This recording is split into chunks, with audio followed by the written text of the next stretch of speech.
So thank you very much for this invitation and for you, Mattia, for this very nice introduction. I wouldn't say I understood all the things, but some words.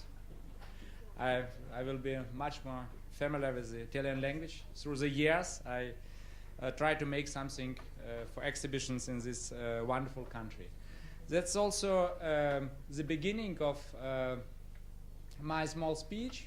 I wouldn't explain about many of my projects because it's not a point today. The point today to explain a little bit more about Russian pavilion, why the architecture of Russian pavilion is so, what's the concept of Russian pavilion. But I wanted to begin still with some other works of mine to explain which exhibitions and other conceptions I realized already in Italy, especially in Milano. And then something about, as Mattia, as I understood, explained about my drawings, about connection between drawings, architecture, drawing ideas and built ideas. So I made some very important exhibitions in Italy, especially in Venice, because I was a curator of 2 times Russian pavilion in Venice. You know, maybe we have very nice, very interesting pavilion made by Shushev, 1913. It was 100 years old last year. And first, my pavilion was dedicated to a very important problem in Russia because in opposition to Italy, we have a lot of small towns with very interesting culture, but with very interesting living today. In Russia, unfortunately, we have very, very big million towns, and in between these towns, we have dead cities where the people don't like to live and move to big million towns. And we discussed about one of the small towns between Petersburg and Moscow. It was, it calls Vyshny Volochyok. It's just in the middle. Big, fast train goes through, but still this time happens nothing there. And we discussed about some future, about some possibilities of the future of this small town in very narrative form of this pavilion. And at least we have given a possibility to 5 architects in Russia to discuss with us together on the rebuilding, renovation, and remodeling of many nice factories in this town, many other places in this town in very lovely and functional spaces. After this exhibition, we could initial very important project in Russia about cultural centers in many small towns. One of these centers we have made in our office, but they were more of them were moved in the small towns of Russia. That's, I think, was very, very big plus point for this exhibition. But the next one was besonders interesting for us and besonders important, I think. It was an exhibition about town planning of Skolkovo, what still develops now. On Monday, I'll be in the council of Skolkovo. But that time, we explained about town planning of Skolkovo. That's why iCity, iLand was the name of this exhibition. And we reduced our design idea to one big element, that's QR codes. By coming in, everybody could get a gadget and could read the information from the walls. First and third pavilions were boxes, and the second one was a big digital pantheon, where by coming in you had really very interesting space experience, but after that you could move into the information by using the gadget and by becoming the information. By the way, right on the picture is now chief architect of Moscow, Sergei Kuznetsov, my former partner and also co-designer with me together of this pavilion. We got for this pavilion the special prize, the special mention of jury for the first time for presence of Russia in this architectural biennale.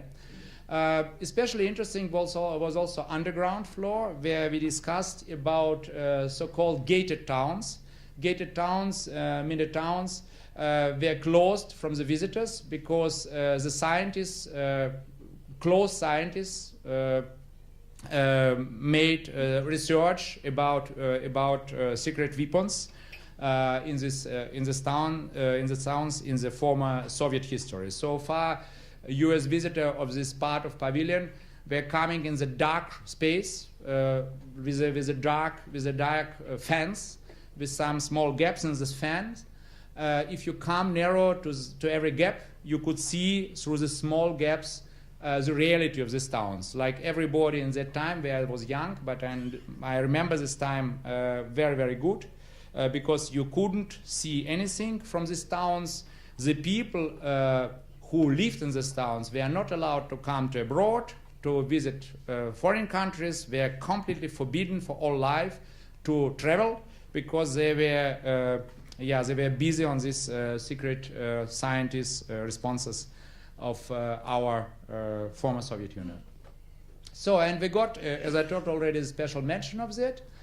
And we even transformed this pavilion in now because I think it's very important for any even temporary building to try to find the function of this building in the future. And we found the function of the building of Pavilion was rebuilt. The installation was rebuilt, was stalled by the firm who made it, and we remodeled a new pavilion and installed in the middle this pavilion, the middle point of the pavilion, the Pantheon.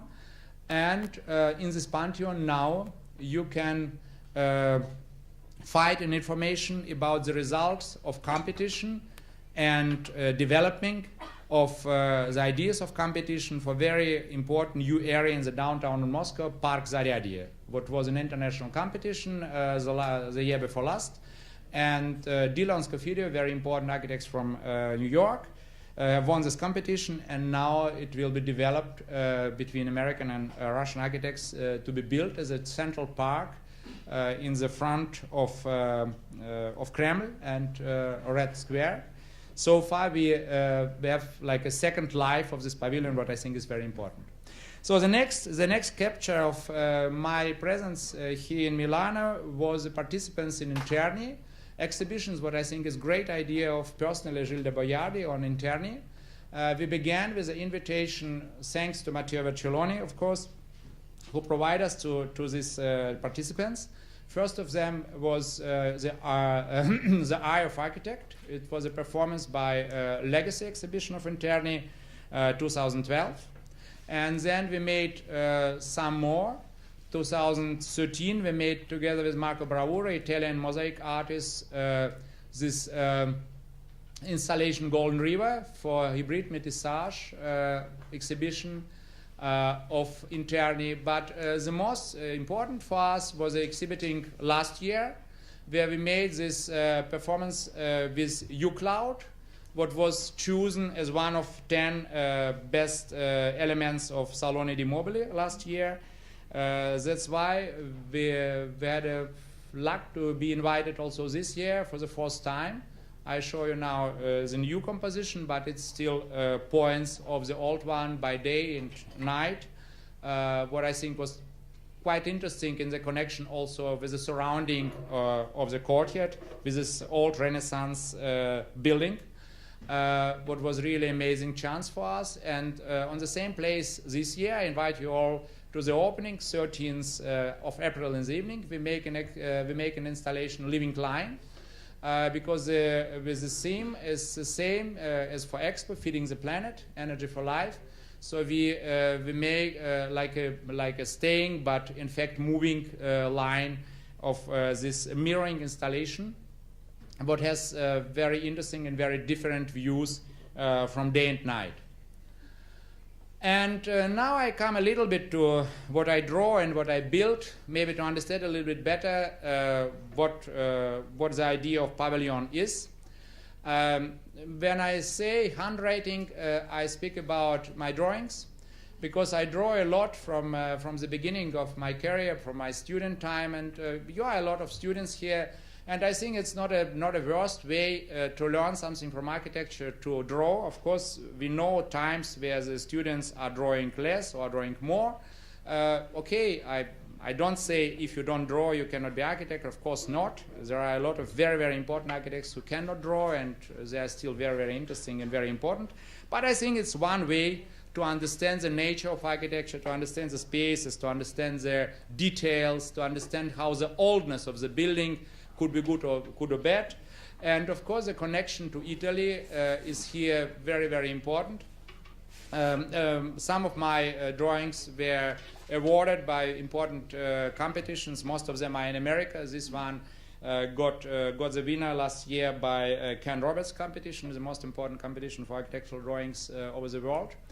And well, through this way, I try to explain to myself how the connection between old and new architecture is.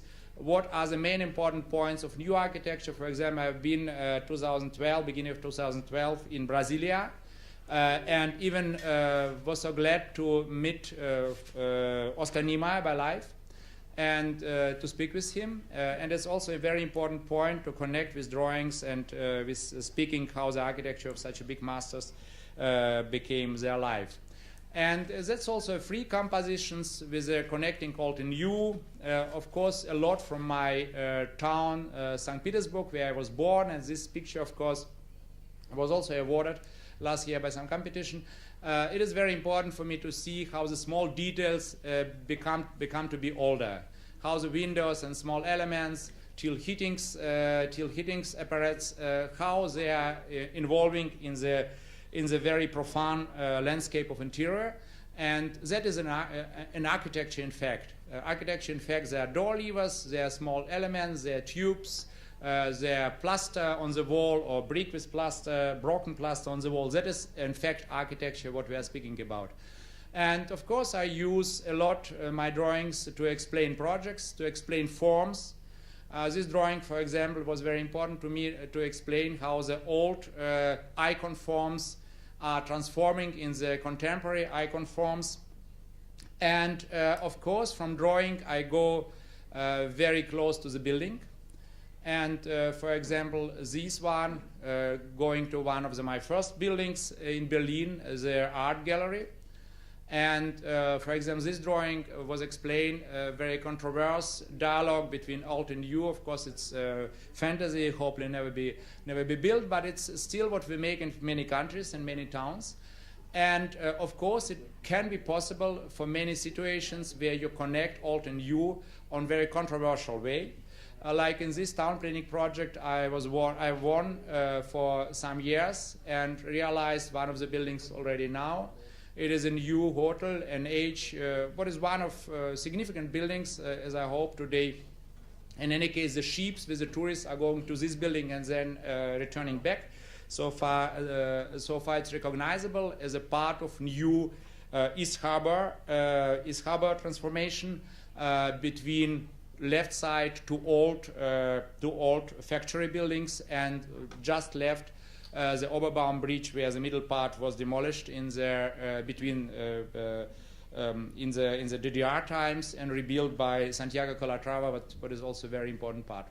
On this building, on these drawings, I researched for myself the layers of the town, where older modern, classical modern, or Art Deco buildings and very contemporary layers are coming over each other, and what effects they're producing between each other.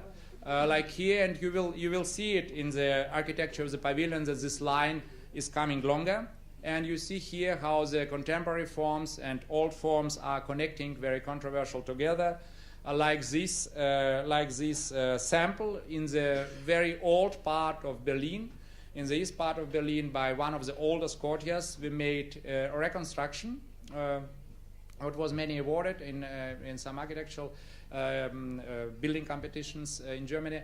And you see how the layers between old and new, like in my drawings, are coming also in the nature, where we were allowed, in fact, to build higher, but not to ground the old brick building downstairs. That's why we could choose, and we had to choose even this quite spectacular construction to overload the new and old without to disturb the old construction downstairs. And a very important building for me is, of course, a museum of architectural drawing, but not only building, but also part of my work with architectural drawings, with a collection of architectural drawings, and with exhibitions of architectural drawings. The building is in the middle of Berlin, in the middle of Prenzlauer Mountains. Prenzlauer Berg is an area just nearby in the north of middle of Berlin. And it is very close to studio of Olaf Eliasson, for example, or to AIDA's foundation. Christian Fires and Hans-Jürgen Kommerell are the biggest protagonists maybe in Europe, what belongs to exhibiting of architecture and architectural projects. Christine is also a member of Pritzker Prize jury. And it is very, very important part of different cultural institutions on this corner. And that's why I was very glad to get a possibility to build on this ground this museum. The architects are Sergei Kuznetsov and me. It is a project of speech on the German earth, so-called, and it was built by concrete, cast in place. So it means monolith concrete. It is not plated with concrete elements, but it's built with monolith concrete, with constructive concrete. And the idea was to create very significant icon form, but by coming of visitor narrow to see a lot of details on this form, because I think the biggest negative point of contemporary architecture is not to create the second level of interest.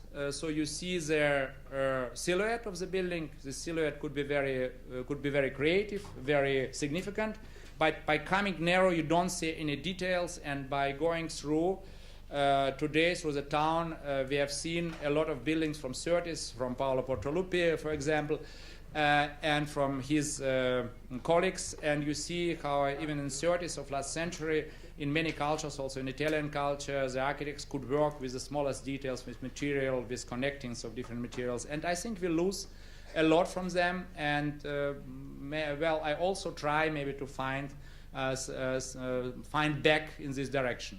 So a museum is vertical, and as I told already, is built by concrete, with the matrices are involved in the form of concrete.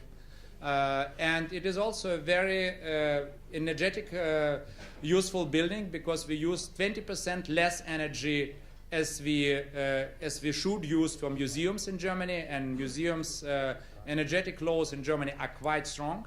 But we use 20% less because we use the outside wall of the building, where humidity and climate cannot go through. So far, we don't use so much energy to produce very strong client for drawings inside of the building, because our outside construction is very close for any changings of outside climate. That is a photos of construction, how the concrete elements were moved and were cleaned after, and that is a photo of the structure from narrow. And by coming in, you see that the language is continuing inside of the building in all smallest details. In this library, what is also entrance hall, and in the staircase, what has the same light concept with lines as outside, and with exhibition spaces what are very pure, very reduced, but very, very good from all aspects for many, many very strong affordance of exhibitions. I can tell you that the next year will be the year where Albertina will make an exhibition with us, and this year in autumn we will have an exhibition with Johnson Museum. The second one is the first one, where 15 Piranesi drawings were exhibited. And as I told already, also the collection of this museum will be exhibited in many museums. And next year we will have 2 exhibitions in Rome, very welcome. One of them about Italy, about influence of Italian culture to the artists from different countries, also from Russia, and another one in the Maxi, also in spring next year, about 20s and 30s of Russian Soviet architecture. And that's the exhibition of Piranesi, what was the first. We have some very nice spaces behind of gallery, and this office and press conference and curator spaces on top with the terraces and very sleek glass double skin facade with integrated sun protection. And on this picture, it's very important for me. You see this line going directly from the part where you see the design of facade to the door lever. So like a line in the workshop possibility to make like Gesamtkunstwerk, also like an element is coming through all building as the same design line. So very welcome to our museum. It is open every day. And now we come to a Russian pavilion where you recognize hopefully a lot of lines I explained to you already in this first capture. Well, I think the idea to make a pavilion, it's quite different ideas to make a building. Of course, if you make a building, you speak about which surrounding you find and how many times you expect that your building will live. And by exhibition, of course, you have to expect that your building will live in normal for only half a year, and in quite strange situation, because every exhibition space is like a village of small or bigger houses are staying one to each other without really big connection.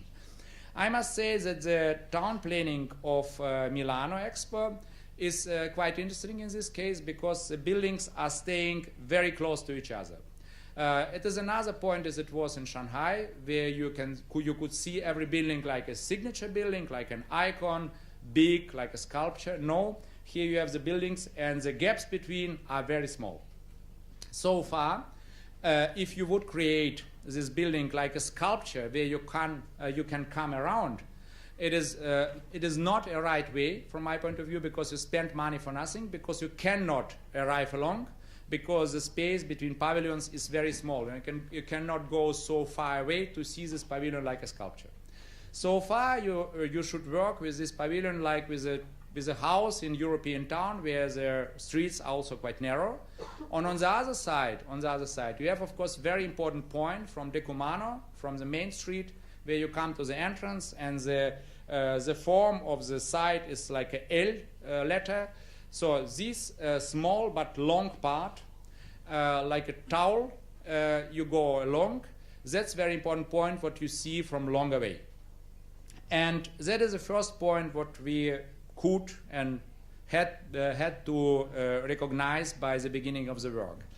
And another very important point is that, of course, the presence of every country and also of Russia has a long tradition. And I asked myself, what is this tradition? And I have seen that the tradition has very, very similar points by very different architects. It's every time very dynamic form, very simple, very dynamic, and very good recognizable. And if you compare, for example, these ideas of Ladovsky for Hutemas project, it's still not a pavilion, it's a communal house. But if you go along and you see the pavilion of Golosov for Paris 1925, this very clear line from down to top, very energetic, but very simple, very good recognizable. That's now another pavilion of Golosov made by some Russian exhibition, but very similar idea by another architectural style. I like to see and to show how different architectural styles have the same ideas in the tradition of presenting. That's quite another style, Art Deco, 1937, but you see also here this dynamic line from down to top, very, very fast line, as I tell, and the same idea, but more vertical in the presenting of Pavilion of 39. And then we go to another elements, to these cantilevers of Soviet architecture, and we come also to Melnikov's projects, what are very, very important, of course, for culture, also of pavilions in Russia, also for buildings, but also of pavilions. That's his building on the Red Square, but that is his pavilion for New York. For 1962. He explains, by the way, here downstairs that no any talent can help the architect if he has no luck to build his building.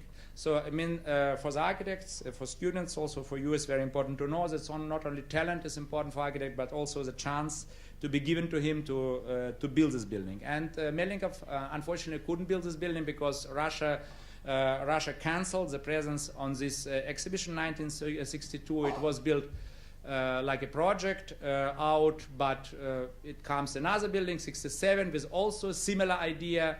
So all them had really like a red line in between. And that's why we asked ourselves why we don't like to do like a pavilion where you recognize immediately it's Russian pavilion, because it has this tradition. And if you know this tradition, but many persons know this tradition because all these pavilions, or many of these pavilions, are very well known.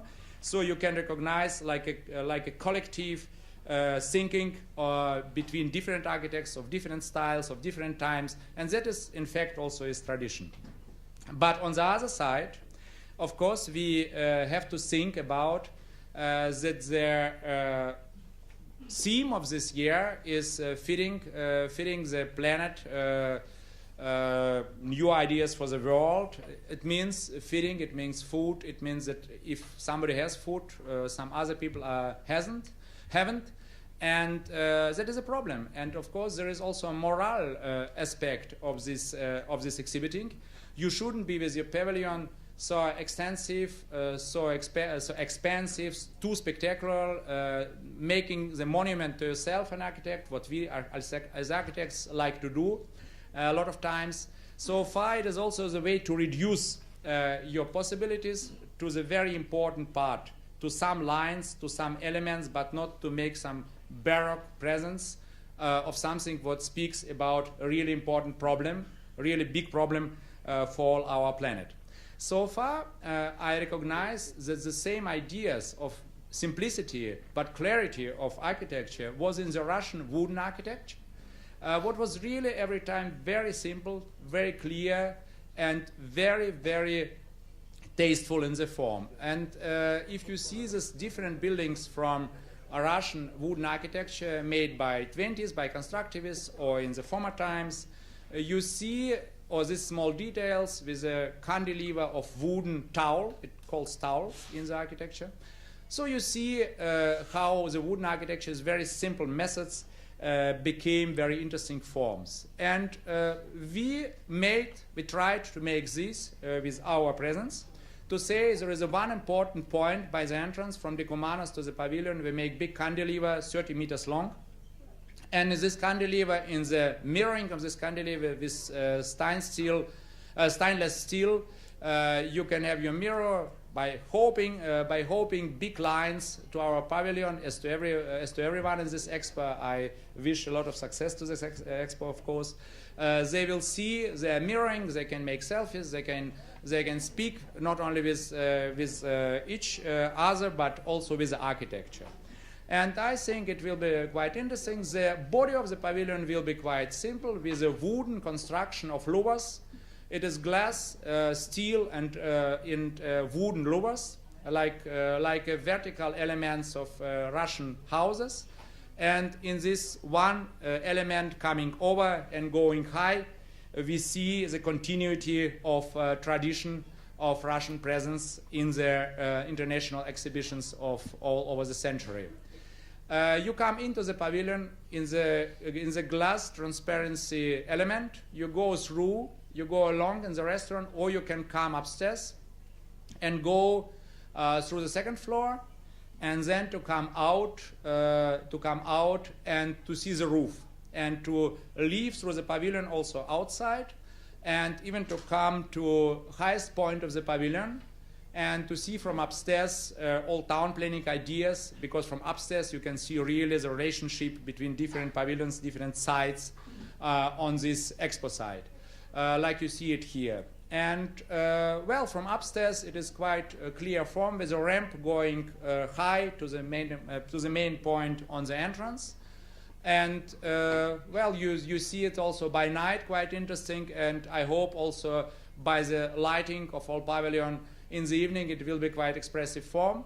So I like to say you welcome to our pavilion also, and thank you very much for your attention.